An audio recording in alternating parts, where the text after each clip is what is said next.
बिस्मिल्लाहिर्रहमानिर्रहीम। कोशिश के साथ जवाद शमसी हाजिर खिदमत।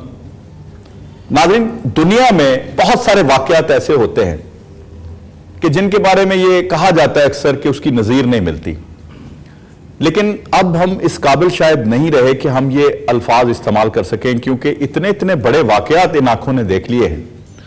तो कहीं ना कहीं किसी न किसी जगह पे कोई भी वाक़या जो होता है उसकी नज़ीर मौजूद है। अगर हम देखें सीरिया में जिस तरह से कीमियाई हथियारों का इस्तेमाल हुआ है और मुस्लिम मुल्क में कलमा पढ़ने वाले लोगों के ऊपर, मुसलमानों के ऊपर इस तरह की इंतहा पसंदी जो है, इस हद तक चले जाना और बच्चों का सिसक सिसक के जान देना, जो तस्वीर अक़वाम मुत्तहिदा में दिखाई गई वो रूह खींच लेने वाली थी।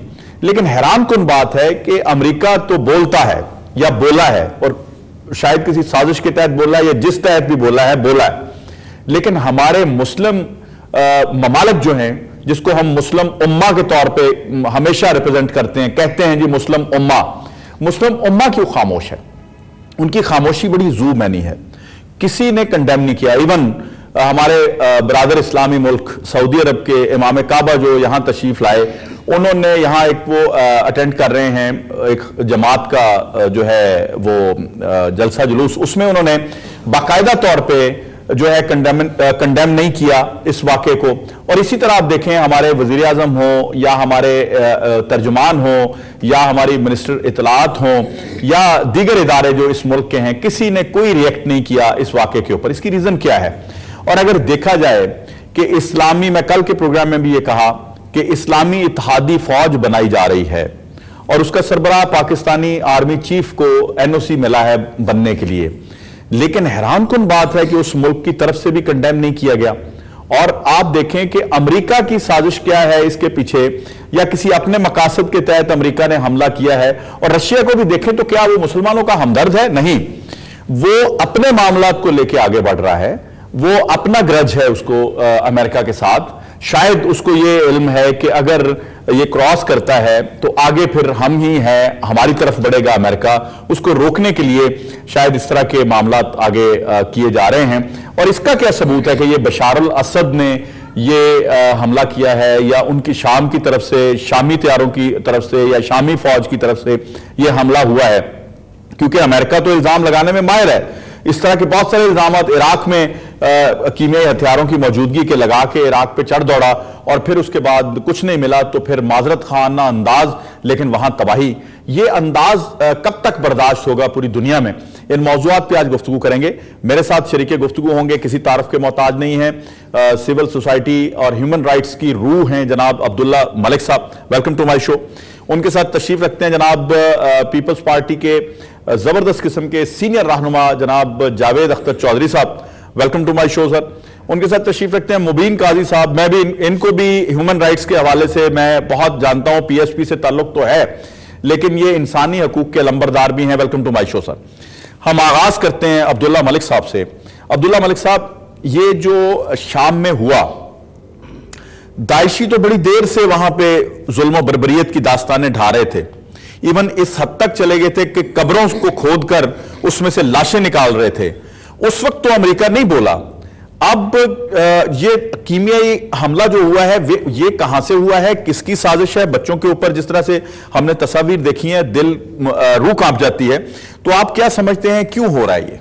देखिए, पहली बात तो है कि हम बतौर पाकिस्तानी, बतौर मुसलमान और आखिर में इंसानी हकूक के जो हम कारकुन हैं पाकिस्तान में, इन हमलों की भरपूर मजम्मत करते हैं। खा वो अमेरिका की तरफ किए गए हों या वो केमिकल हमले किसी और मुल्क की तरफ से किए गए हों। ये बर्बरियत है, ये इंसानी हकूक की खुला मुखला खिलाफ वर्जी है, ये इस्लामी शुआर की खुला मुखला खिलाफ वर्जी है। और सबसे बढ़कर एक इस्लामी मुल्क और उसकी जो अपनी एक तशख़्ख़ुस है, एक अपनी उसकी पॉलिसी है, उसकी अपनी सॉवरेनिटी है, ये उस पर, उसकी वहदानियत पर हमला है। ठीक। तो दूसरी अब अहम बात यह है कि ये जो लोग समझ रहे थे कि ट्रंप साहब आए हैं और ट्रंप ने जो अपनी तकारीर में अपनी कैंपेन चलाई थी और उनके जो, मैंने खुद उनके इंटरव्यू सुने थे, उन्होंने कहा था कि अमेरिका ने लीबिया पर और इराक पर हमला कर बिल्कुल गलती की थी। एक शख्स की खातिर उन्होंने इतने दर खोल दिए और इतने लोगों को कत्लेआम किया केमिकल वेपन के नाम पर, तो मैं उसकी मजम्मत करता हूँ और अमेरिका को ऐसा नहीं करना चाहिए था। बहुत सारे लोग ये समझ रहे थे कि जब ट्रंप ने इस किस्म के बयान दिए या उन्होंने अपने मुल्क की जो अंदरूनी पॉलिसी थी उन पर जो बयान दिए थे, तो हम ये समझ रहे थे कि वो अब आकर इन पॉलिसियों का खात्मा करेंगे, वो इस खित्ते में पीस की तरफ जाएंगे। लेकिन जैसे हमने देखा कि सबसे पहले उन्होंने इन 6-7 मुसलमान ममालिक पर पाबंदियां लगाई। दूसरे उनके जो इलेक्शन कैंपेन का हिस्सा था कि जो ओबामा का हेल्थ केयर बिल था उस पर उनको उनकी खुबती हुई और उनको विड्रॉ करना पड़ा। फिर उन्होंने ये भी क्लेम किया, अच्छा ये मैं एक मिनट, ये भी क्लेम किया कि मैंने ऐसा कुछ नहीं कहा था। तो हम ये समझते हैं कि जैसे पाकिस्तान में कुछ लोग यू टर्न लेते हैं, तो ट्रंप ने भी यू टर्न लिया है और उसी पॉलिसियों को कंटिन्यूड किया है जो ओबामा छोड़ के गए थे। अब दूसरी जो हमारे यहाँ जो आपका सवाल का जवाब ये है कि देखें, पूरी दुनिया में अमेरिकी एग्रेशन के खिलाफ, सीरिया पर हमले के खिलाफ जल्द से जुलूस निकल रहे हैं, लोग कंडेम कर रहे हैं। आज भी ये लोग बहुत सारी दुनिया भर में लोग हजारों की तादाद में निकले हैं। लेकिन शर्म आनी चाहिए हमारे हुक्मरानों को, शर्म आनी चाहिए हमारे बरादर इस्लाम ममालिक को, शर्म आनी चाहिए। हमारे यहाँ अल्लाह ताला के घर के जो इमाम काबा है वो तशरीफ लाए, अच्छा अब्दुल्ला साहब, इंटरप्ट कर रहा हूं। हमारे साथ इस वक्त सरदार आसिफ अहमद अली मौजूद हैं टेलीफोन लाइन पे। उनसे पूछते हैं कि जी ये जो सीरिया में हुआ है इसके पीछे क्या कारफरमा है मामलात, ये क्यों हुआ है? पहले वो कई हथियारों पे से हमला और फिर अमेरिका का हमला, ये तो वहां पे इन्होंने प्रॉक्सी वार के तौर पे रशिया और अमेरिका की लड़ाई वहां शुरू होने वाली है। जी सरदार साहब अस्सलाम वालेकुम। जी वालेकुम अस्सलाम। सरदार साहब ये मुझे बताइए कि ये जो शाम में हो रहा है, सीरिया में हो रहा है, दाइशी तो अपना काम कर रहे थे, वहां लोकल एलिमेंट्स लड़ाई में मशगूल थे, चल रहा था सिलसिला जुल्म बर्बरियत की, हम दास्तानें भी सुनते थे। कीमियाई हथियारों से हमला और फिर अमेरिका का हमला इसके ऊपर, इसको आप क्या समझते हैं कि ये रशिया और अमेरिका की वार शुरू होने वाली है वहां पे? की बात तो हमें समझने की जरूरत है कि ये तो इवेंट्स तो हम सभी देख रहे हैं, पर इवेंट्स के जो पीछे होती है जो वजूहात होती है उनको जरा समझने की जरूरत है। ठीक, इजाजत दें तो मैं 2 मिनट में अर्ज कर देता हूं। Please sure. बात यह है कि पिछले माजी में अमेरिका का रोल जो शाम में है बहुत महदूद हो गया था, और इसी तरह इराक में भी बहुत महदूद हो गया था। ठीक, और रशिया की तो फौजें भी इस वक्त शाम में मौजूद हैं, और शाम की जंग में जो मुतहरक मुल्क कोई उसमें हिस्सा है, तुर्की है, ईरान है, हो सकता है सऊदी अरब भी हो, रशिया है, और कुछ किसी हद तक हिजबुल्लाह जो है लेबनान वाले उनका भी है, और रूस ने वहां एक अपनी पूरी तरह इन्वॉल्वमेंट कर ली है, और अमेरिकन को वहां से काफी हद तक उन्होंने तकरीबन गैर मुअस्सर कर दिया था। अच्छा, अब जो ये हमला हुआ बशर अल असद ने, ये केमिकल वेपन से अटैक किया, ये बड़ा भयानक वाकया है। 80-90 लोग बेचारे मासूम मारे गए, मगर ये समझना जरूरी है ये कोई गरीबों के दर्द में आके, उन मजलूमों के दर्द में आके ये मिसाइल अटैक नहीं किए। ठीक, उन्होंने अटैक इसलिए की हैं, नंबर 1 कि उनके ऊपर अमेरिका के अंदर प्रेशर है कि जी ये रशिया के साथ, पुतिन के साथ इनके बड़े रिलेशन थे, वो अभी तक उसकी इंक्वायरियां चल रही हैं और इससे वो बड़े एक डिफेंसिव हुए थे। दूसरी बात है कि उन्होंने ये एक मैसेज दिया है रशिया को, एक सिग्नल भेजा है कि अमेरिका मिडिल ईस्ट में इरेलेवेंट नहीं है। अमेरिका जब चाहे, वो जिस अंदाज से चाहे, जितना चाहे, वो दोबारा एंट्री मिडिल ईस्ट में कर सकता है। दुरुस्त है, मिडिल ईस्ट इस हिस्से में। ठीक है। तीसरा उन्होंने एक उसकी वजह ये है, देखिए इतनी अगर हमदर्दी होती तो शाम को उन्होंने टेररिस्ट मुल्कों में लिस्ट में डाला गया और उनको वो वीजा नहीं मिल सकता। ठीक है, इतनी अगर हमदर्दी थी तो ये सारी गेम है, इंटरनेशनल गेम है। और ट्रंप, अब मैं ये बता दूं, मैं जज्बात से बात नहीं करता, अब ट्रंप को अमेरिका के अंदर भी सीरियसली लिया जाएगा, अच्छा, और बाहर दुनिया में भी उसको सीरियसली लिया जाएगा। ठीक है। जैसे कि जॉर्ज डब्ल्यू बुश जब कुछ भी नहीं था, तो 9/11 से पहले वो बिल्कुल एक मामूली सा एक लीडर था अमेरिका का, प्रेसिडेंट बन गया था। ठीक है। तब तक उसने जंगे नहीं की, उसको अमेरिका ने माना नहीं, दुनिया ने भी नहीं माना। बिल्कुल ठीक है। तो मैं इसको इस तरीके से देख रहा हूं कि फाइनली डोनाल्ड ट्रंप एक ऐसी हरकत करके वो अब यानी he has arrived, वो पहुंच चुका है। ठीक, यानी अपने आप को उसने यानी दुनिया में एज अ प्रेसिडेंट अपना अमेरिका के तौर पे इंट्रोड्यूस करवा लिया अच्छे तरीके से। एक अखीरी बात मैं और करना चाहता हूँ, ठीक है, एक जुमले को। जी। अब आप अपने नाजरीन को, अपने मेहमानों को मेरी तरफ से ये अर्ज कर दे, अब आइंदा जो डोनाल्ड ट्रंप के जो मूव्स होंगे वो नॉर्थ कोरिया के बारे में होंगे। अच्छा, ठीक है। ये भी मेरी पेशेंट वही है, एनालिसिस है जी। अब देख लेंगे अगले 5-6 माह में अब नॉर्थ कोरिया की कुछ न कुछ वहां होने वाला है। जी। बहुत शुक्रिया जनाब, हमें वक्त देने का। जनाब सरदार आसिफ अहमद अली साहब बातें की हैं जी। ये नॉर्थ कोरिया की जो इन्होंने बात की है, अमेरिका अपनी पॉलिसीज को आगे बढ़ा रहा है कीमियाई हथियारों के अगेंस्ट। जावेद अख्तर चौधरी साहब के पास मैं आता हूं, आपके पास मुझे बताइए कि पाकिस्तान से किसी ने कंडेम नहीं किया, ना आपकी पार्टी ने, ना मुस्लिम लीग नून ने, इवन इमरान खान ने, तमाम पार्टी पाकिस्तान, ना आर्मी चीफ ने। इसकी वजह क्या? बिस्मिल्लाहिर्रहमानिर्रहीम, शुक्रिया शमसी साहब। बात यह है कि पीपल्स पार्टी, हमारी पार्टी जो है वो किसी भी जुल्म के खिलाफ है, और ख़ास तौर पे ये इंतहाई ये अपना जालमाना इक़दाम हुआ है, केमिकल वेपन्स का इस्तेमाल किया गया। एक्चुअली इसकी जो पस मंज़र में जाए ना, इसका बैकग्राउंड क्या है, ये है कि अब बड़ी ताकतों के हाथों में हम खेल रहे हैं, इस्लामी ममालिक खास तौर पे।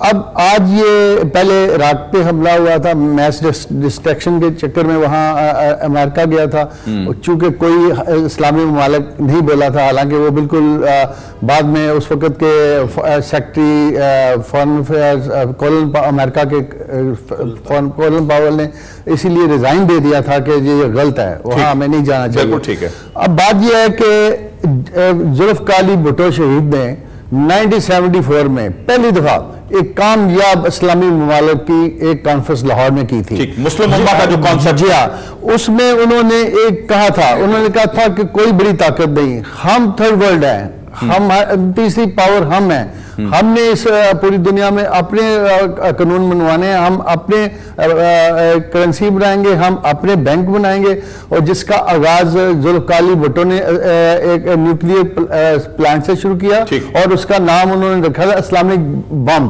और वो इस्लामिक बम दूसरे मुख्तलिफ इस्लामी ममालिक को भी में भी जाके इंस्टॉल होना था। तो बात यह है कि जब वहाँ गैर मुल्की ताकतों ने देखा कि ये बंदा इनको इकट्ठा कर रहा है इस्लामी ममालिक को, ये तो इसराइल तो और हम चले लगे जाएंगे, तो उन्होंने एक अपना माइश्ता ढूंढा जो कि ज़ावला की शक्ल में था, इस प्रोग्राम को सारा मिलिया में सबोटाज कर दिया। और आज उसकी वजह यही है कि आस्ता आस्ता करके सारे में जो हुआ है वो सबने देखा। उसमें सऊदी अरब का किरदार मैं समझता हूँ अच्छा नहीं है शुरू से, और सऊदी अरब को एक अच्छा किरदार अदा करना चाहिए था, लेकिन अफसोस की बात है वो एक अपनी सियासत खेल रहा है, और इस वजह से सारे ममालिक जो है ना, वो मुस्लिम ममालिक वो बिखरते जा रहे हैं। और अच्छा, छोटा सा ब्रेक है, ब्रेक के बाद आता हूं तो मुबीन काजी साहब हमारे पास मौजूद हैं, और इनसे पूछेंगे ये जो गैर इंसानी फेल है, जो गैर फितरी मैं इसको कहूंगा फेल है, ये पूरी दुनिया पे हमला जो है, इंसानियत पे हमला है, ये क्यों इस तरह की वॉर जो है इनको मासूम बच्चों पे हमला करते हुए शायद तकलीफ वो वाली महसूस नहीं होती? ये तमाशा देखने वाले लोग हैं, ये इंसानों को शायद इंसान नहीं समझते। ब्रेक के बाद बात करेंगे।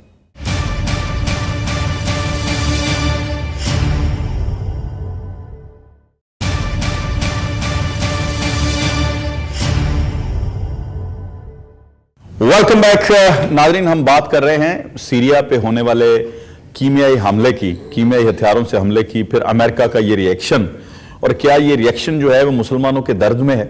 अगर मुसलमानों के दर्द में है तो मुसलमान तो और भी जगह पे बसते हैं जिन पे जुल्म हो रहा है।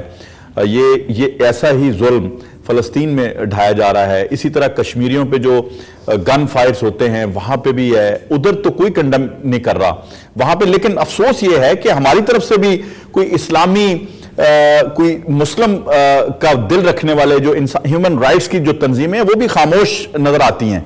जी कारी साहब, ये जो बर्बरियत की दास्तान कीमियाई हथियारों से लिखी गई है बशार अल असद की तरफ से, तो इस पे कोई कंडेम नहीं किया गया हमारे लोगों की तरफ से, इसकी वजह क्या समझ आती है आपको? दोनों एक्ट्स जो हैं, एक ये केमिकल वेपन का इस्तेमाल जिसमें मासूम जानों का नुकसान हुआ, और उसके बाद अमेरिका की तरफ से बमबारी जो एक इस्लामिक मुल्क की सॉवरेंटी की वायलेशन हुई, दोनों कंडेमनेबल है, हम दोनों की मजम्मत कर रहे हैं। और इसकी जो वजह है, इसका रीजन ये असल में वहां पर आपने देखा है कि गैर मुल्की कुव्वतें मौजूद हैं, तो ये असल में मुसलमान ममालिक की उम्मत मुसलमा के जो मेन ममालिक हैं उनके वसाइल की जंग है, उनके वसाइल पर कब्जा की जंग है।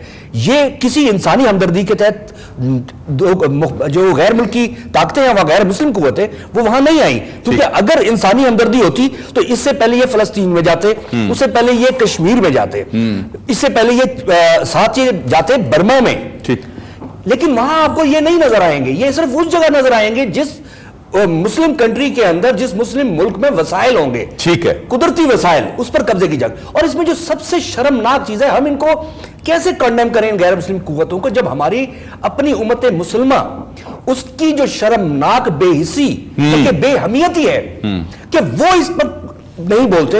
अगर ये एक मुस्लिम मुल्क में कोई अंदरूनी झगड़ा था, अगर यहां हम उम्मत मुसलमान मुत्तहिद होती और ऐसी जगह पर वो पहुंचते पहले तस्फिया कराने के लिए, तो ये नौबत ना आती, ना इराक तबाह होता, ना लीबिया तबाह होता, ना यमन तबाह होता, ना यमन तबाह होता। और ये अब बाकी उम्मत मुस्लिमा को अभी भी देखना चाहिए कि ये आगे बढ़ेगा, ये एक एक करके एक एक मुस्लिम मुल्क को इसी तरह से जो है तबाह किया जाएगा। लेकिन हमारी उम्मत मुस्लिमा इसमें खामोश है, वो ये नहीं सोचते कि ये आग जो है एक दिन उनके अपने घर तक भी आएगी। हमें भी अब पाकिस्तान को बहुत मोहतात होकर सोचना है, क्योंकि आगे हमारे यहाँ CPEC और उसकी वजह से हम पूरी दुनिया में जो एक बहुत बड़ा रोल अदा करने जा रहे हैं, हम भी सबसे बड़ा जो है निशाना है, और हमें फोकस करके हमारे यहां भी तकसीम की जाएगी। तो एक जो सबसे बड़ी चीज इस वक्त उम्मत मुस्लिमा को तकसीम कर रही है, वो हमारा जो मसालक और फिका की बुनियाद पर हम तकसीम हुए हैं। हमें सबसे पहले ये है वो फसाद की जड़, हमें सबसे पहले इस इशू को भी रिजॉल्व करना चाहिए, क्योंकि जब तक ये इशू रिजॉल्व नहीं होगा हम मुस्लिम मुत्तहिद नहीं होंगे। और इस इशू को रिजॉल्व नहीं होने दिया जा रहा, या गैर मुस्लिम कुव्वतें इसी को ज्यादा आग लगा रही हैं, इसी को भड़का रही हैं, ताकि क्योंकि उनको पता है कि जब तक ये तकसीम है मुसलमानों के अंदर, ये सही मानों में मुस्लिम नहीं बन सकेंगे, ये आपस में लड़ते रहेंगे, एक दूसरे को लड़ते लड़ते और हम उनको इस्तेमाल करते रहेंगे, ऊपर जो है काबिज हो जाएगा। अच्छा अब्दुल्ला मलिक साहब, ह्यूमन राइट्स की तंजीमें कहां हैं इस इशू के ऊपर? देखिए, पहले इंसानी हकूक की तंजीमें पूरी दुनिया में, इसमें कोई शक नहीं। आप देख रहे हो कि दुनिया भर में अगर कोई लोग निकल रहे हैं तो इंसानी हकूक की तंजीमें निकल। देखना, जिसकी तरफ से एग्रेशन हुआ अमेरिका की तरफ से, वहाँ अमेरिकन के जो ह्यूमन राइट्स के लोग हैं वो तो गलियों में, मतलब सड़कों पे आए हुए हैं, इस एग्रेशन को कंडेम कर सकते हैं, ठीक है। और लेकिन हमारी देखें, ये एक लंबी जंग है। देखें, शाम, लिबनान, ईरान और रशिया, ये एक ब्लॉक है। रशिया इस ब्लॉक को वहाँ सपोर्ट करता है। आपको पता है कि शाम लिबनान को, हिजबुल्लाह को करता रहा है, और ये चीज़ें ना तो टर्की को पसंद हैं और ना ही ये जो चीज़ें हैं वो अमरीकियों की यही पॉलिसी होती है हमेशा कि उस मुल्क की जिस पे उसे एग्रेशन करना होता है या अपने ग्रुपों को उसमें इन्वॉल्व करना होता है, दाइश जैसे लोगों को, तो वो उसकी जो दिफाई सलाहियत है तो वो सबसे पहले उसको हिट करते हैं। जैसे उन्होंने इराक में किया, लीबिया में किया, अफगानिस्तान में किया। अब बिल्कुल डिट्टो उन्होंने यही किया कि उनके जो एयर बेसेस हैं उनको उन्होंने हिट किया।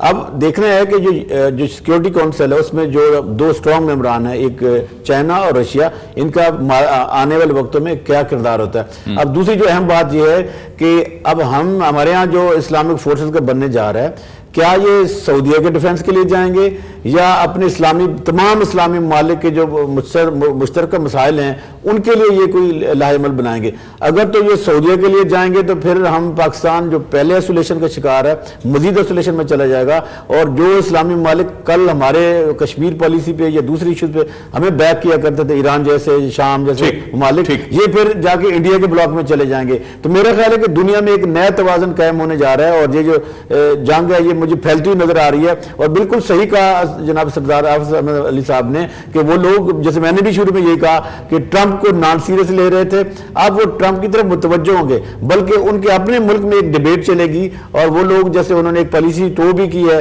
और जो ये वही पॉलिसी है जो ओबामा ने और फिर उससे पहले जॉर्ज डब्ल्यू बुश की यहाँ चली आ रही है। उनके यहाँ सबसे बड़ी बात ये होती है कि वक्त के साथ साथ पॉलिसियां नहीं बदलती, पॉलिसियां वही रहती हैं, हुक्मरान जब पार्टियां आती जाती रहती हैं। तो मेरा ख्याल है कि अब इनकी जो पॉलिसीज हैं वो लॉन्ग टर्म होती हैं। अब इस हमले ने एक तो सबसे बढ़ के रशिया को मैसेज दिया कि हम वी कैन डू दैट, दूसरा मैसेज उन्होंने चाइना को दिया कि हमने सिक्योरिटी काउंसिल में ये कहा था आप सबको कि हम ऐसा करेंगे, हमने कर दिखाया और आइंदा भी हम ये कर सकते हैं।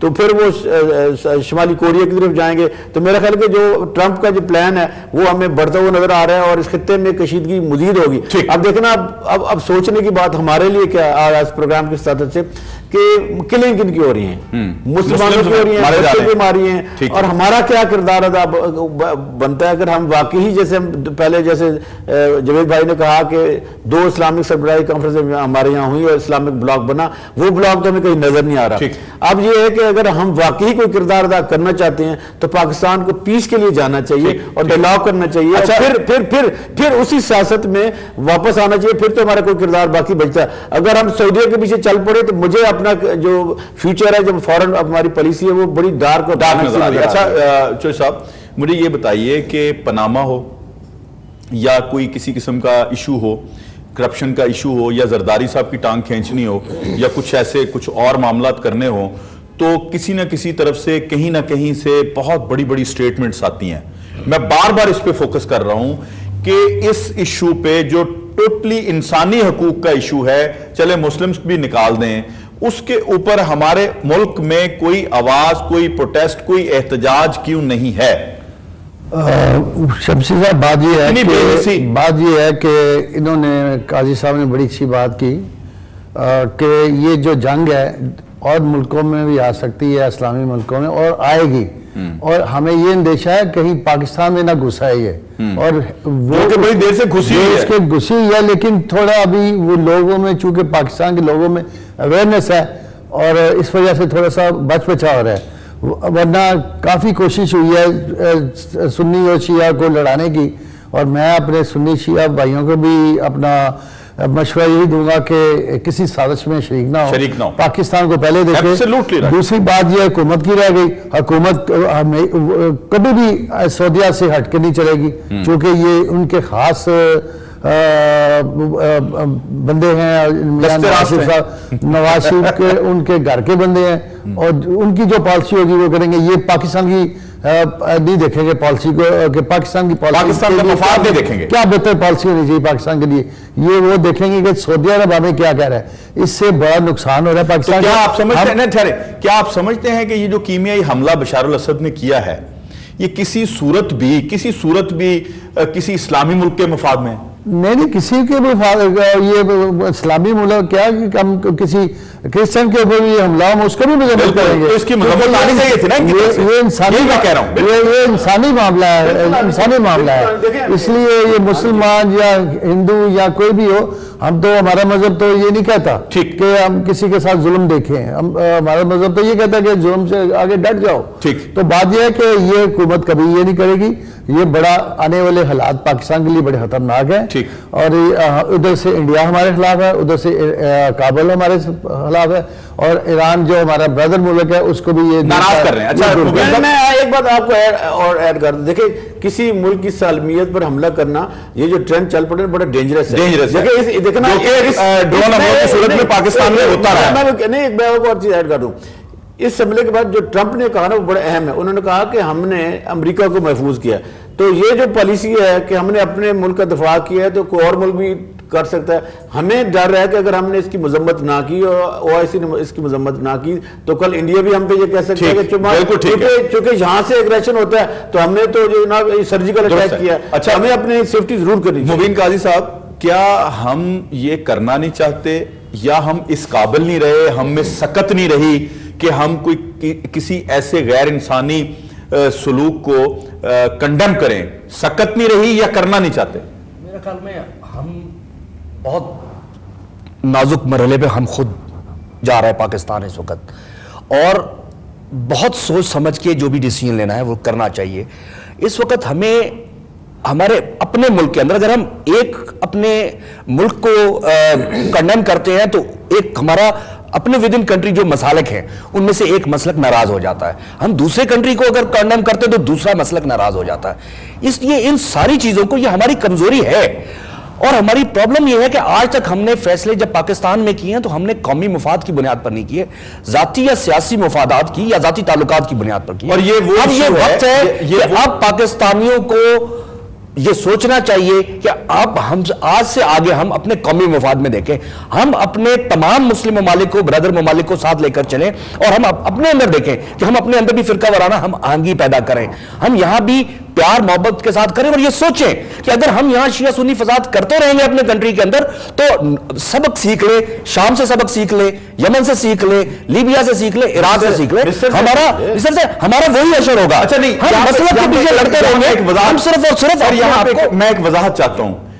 मुझे लग ऐसे रहा है, आप जरा इसकी तस्वीर फरमा दीजिएगा, अगर मुझे लग ऐसे रहा है कि इस खित्ते में कभी भी शिया सुन्नी फसाद नहीं था, ये सारा उधर से इंपोर्ट हुआ है, प्लान किया गया है। और बदकिस्मती से ये हमारे जो ब्रदर मुस्लिम ममालिक हैं उन्होंने भी अपनी जो जंग है एक दूसरे के साथ जंग वो हमारी जमीन पर दो मुल्कों की प्रॉक्सी वारदात हो रही है ना, दोनों ने अपने अपने इंटरेस्ट के लिए अपने अपने मसालिक से मुंसलिक सियासी जमातों को और उनसे मुंसलिक मजहबी इदारों को फंडिंग की है, मदारस को, जिसकी वजह से हम में तकसीम आई है। तो अब ये हमारी कमजोरी है कि हमने उनको ये करने दिया। हम ये देखें कि अगर हम मुत्तहिद होते हैं आपस में, हमारी हुकूमत को चाहिए कब ऐसे इकदाम करें, हमारे उलमा कराम को आपस में बैठाया जाए और कहे सबक ले लो।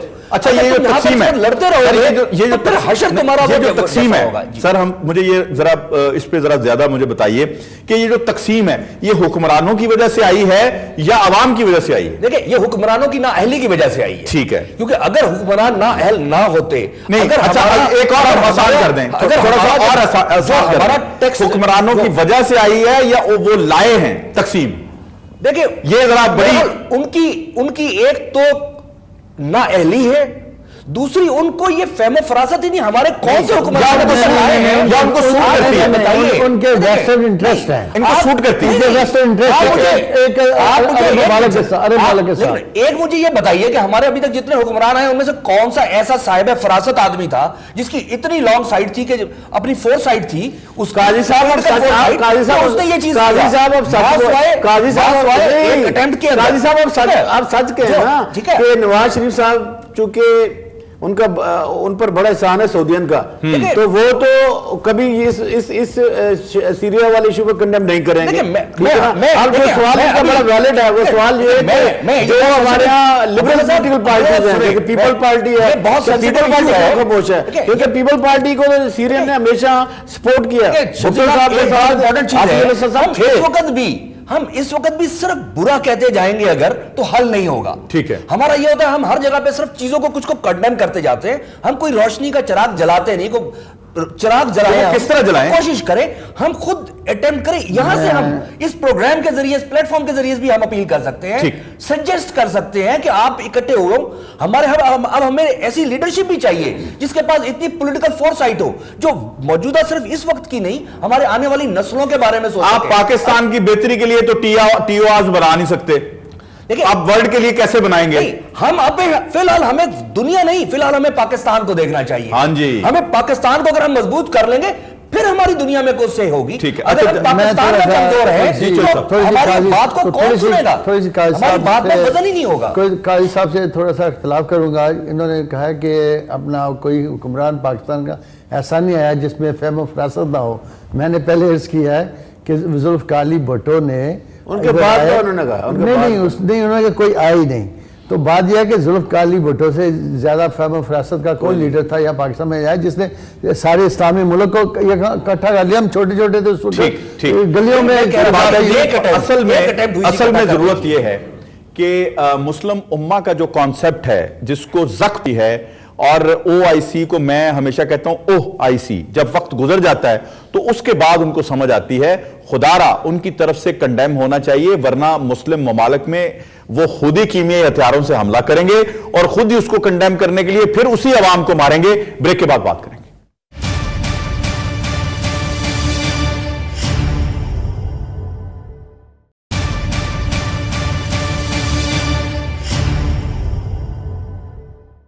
वेलकम बैक नाजरीन।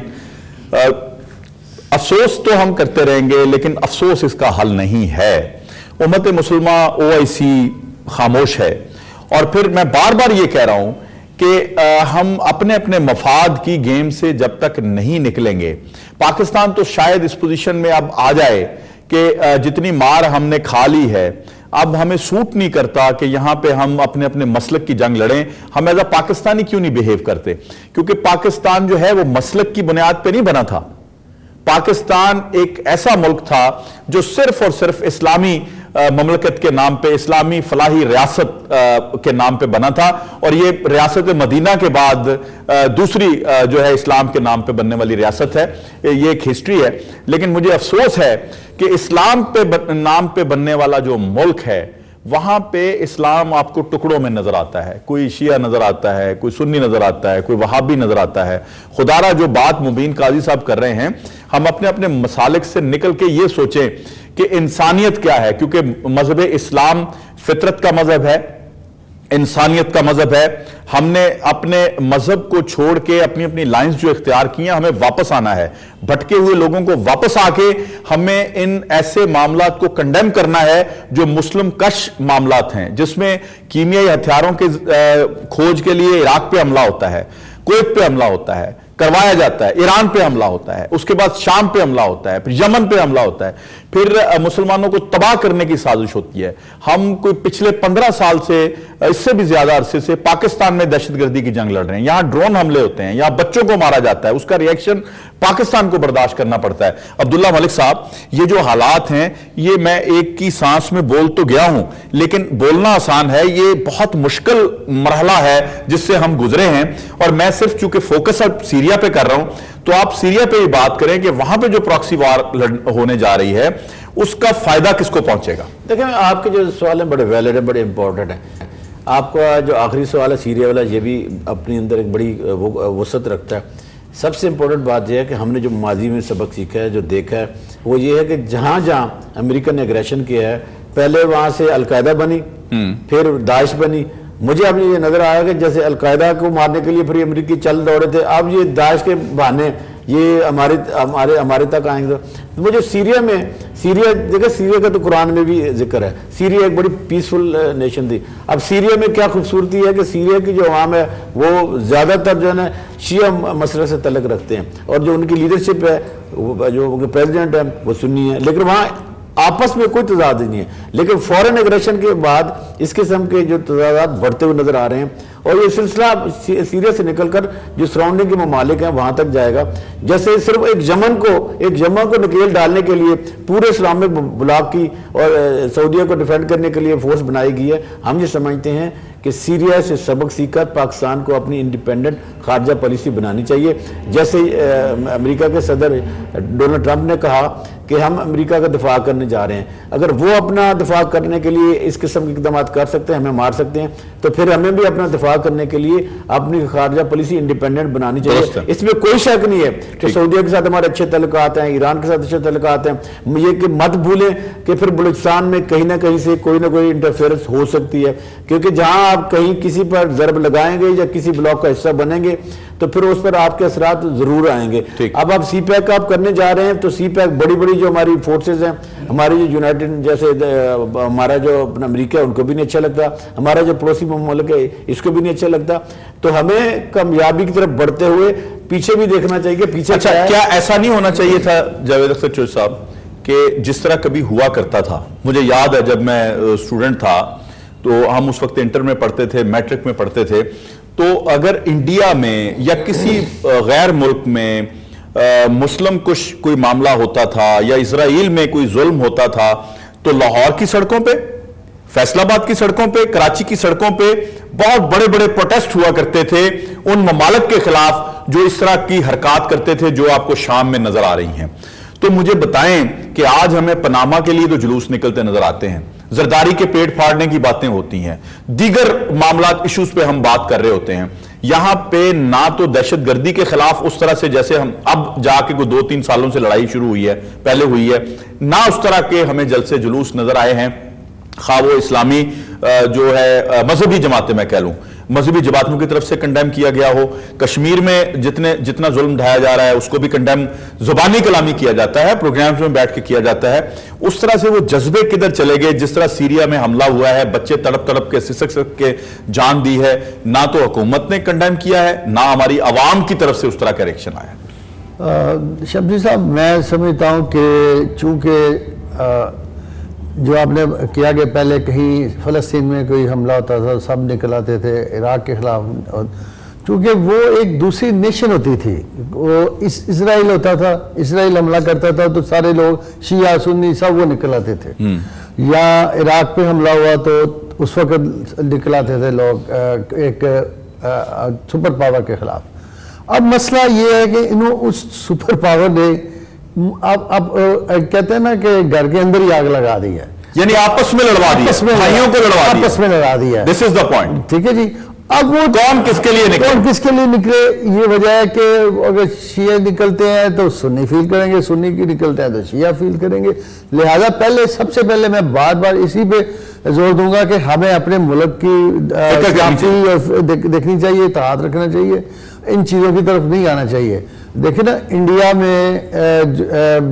में देखें कितने आज तक जैसे इधर हुए हैं धमाके, इतने वो हुए हैं, इंडिया में नहीं हुए। ठीक, तो बात यह है कि मैं समझता हूँ कि हमें बहुत ज़्यादा हमारे खतरात मंडला रहे हैं हमारे मुल्क में, हमें इस पर बड़ी अवेयरनेस होनी चाहिए, हमें किसी ब्लॉक का नहीं सोचना चाहिए, हमें इंडिपेंडेंट होकर पाकिस्तान के लिए सोचना चाहिए। अच्छा, फिर शफी साहब एक बात बड़ी अहम है।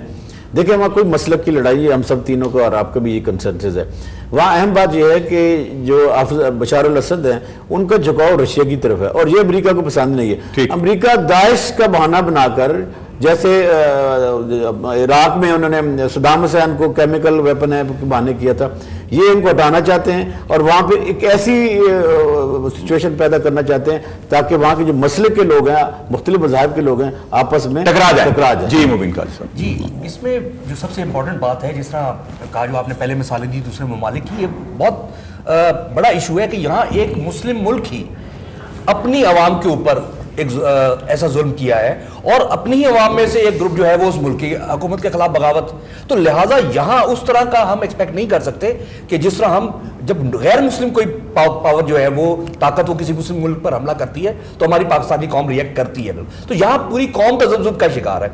मेरा तो कंसर्न ये है कि हमें ये देखना है कि हुकूमत से हमें मुतालबा करना चाहिए कि फौरी तौर पर बेशक ऑल पार्टीज कॉन्फ्रेंस का इनकाद किया जाए और इस चीज पे और हमारे थिंक टैंक्स को बैठना चाहिए, देखना चाहिए कि जिस किस्म के वाकयात इन ममालिक में हुए, अरब स्प्रिंग की आड़ में हुए, वेपन ऑफ मास डिस्ट्रक्शन की आड़ पे हुए, या अब केमिकल वेपन्स के इस्तेमाल की आड़ में हो रहे हैं, कल इस किस्म की कोई चीज पाकिस्तान के बारे में की जाए तो हमने क्या पेशकदमी की? बिल्कुल ठीक है। बहुत बहुत शुक्रिया जनाब अब्दुल्ला मलिक साहब, जनाब जावेद अख्तर चौधरी साहब, जनाब मोहतरम मुबीन काजी साहब। इख्तिताम करते हुए प्रोग्राम का मुझे मुबीन काजी साहब ने जो वाइंड अप किया है ये इंतहाई लम्हा फिक्रिया है कि जिस तरह से बहाना बना के कीमियाई हथियारों का अमेरिका हमलावर हुआ है, कहीं पाकिस्तान के लिए अगर इस तरह का कोई मामला सोचे तो हमें अभी से उसके लिए प्लानिंग करना होगी।